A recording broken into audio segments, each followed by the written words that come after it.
அவன் கிடக்குறான். சாப்பிடலாமா? என்னத்த கேள்வி? இப்ப பாரு. சாப்பிடு.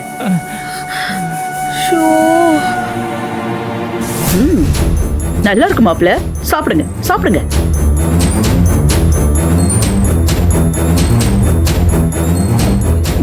மட்டன் பிரியாணி சும்மா முரட்டு தரமா மிரட்டு சும்மா. ஏய், என்ன எல்லாரும் பிரியாணி சாப்பிட்டு இருக்கீங்க? சுந்தரவள்ளி, இந்த மாதிரி நேரத்தை இதெல்லாம் சாப்பிடக்கூடாதுன்னு தெரியாதா உனக்கு? எவ்வளோ ஒருத்திக்கு உடம்பு சரியில்லைங்கிறதுக்காக நாங்கெல்லாம் பட்னி கிடக்க முடியாது. உங்களை யாரும் பட்னியில கிடக்க சொல்லிய. உடம்புலாம் சரியானதுக்கு அப்புறம் நான்வெஜ் சாப்பிடலாம்ல. அவளுக்கு சரியான என்ன சரியாகட்டே என்ன, நாங்கெல்லாம் பத்தியம் இருக்கணும்னு அவசியம் இல்லை. அவளுக்கு என்ன ஆனாலும் அதை பத்தி கவலைப்படுற ஆளும் நான் இல்லை. உங்களெல்லாம் என்ன சொல்றதுன்னு தெரியல. மாமா பொறாமையில் பொங்க தான் செய்வார். அதெல்லாம் நம்ம கண்டுக்கவே கூடாது.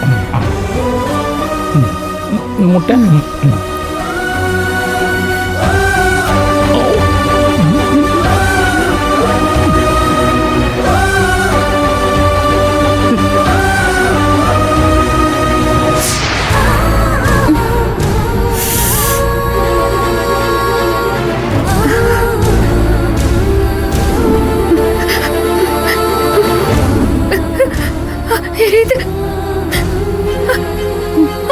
ஐயோ அக்கா, அம்மா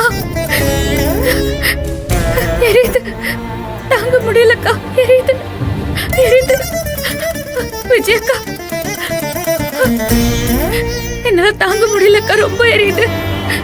ஐயோ கடவுளே, பாவ நந்தினி, அவ மேல எதுக்கு உனக்கு இவ்வளவு கோபம்? எதுக்கு இவ்வளவு போட்டு இப்படி வாட்டி வதைக்கிற? ஷோ, கொஞ்சம் கொஞ்சமா குறையும் நினைச்சா இப்படி அதிகமாயிட்டே போயிட்டு இருக்கே.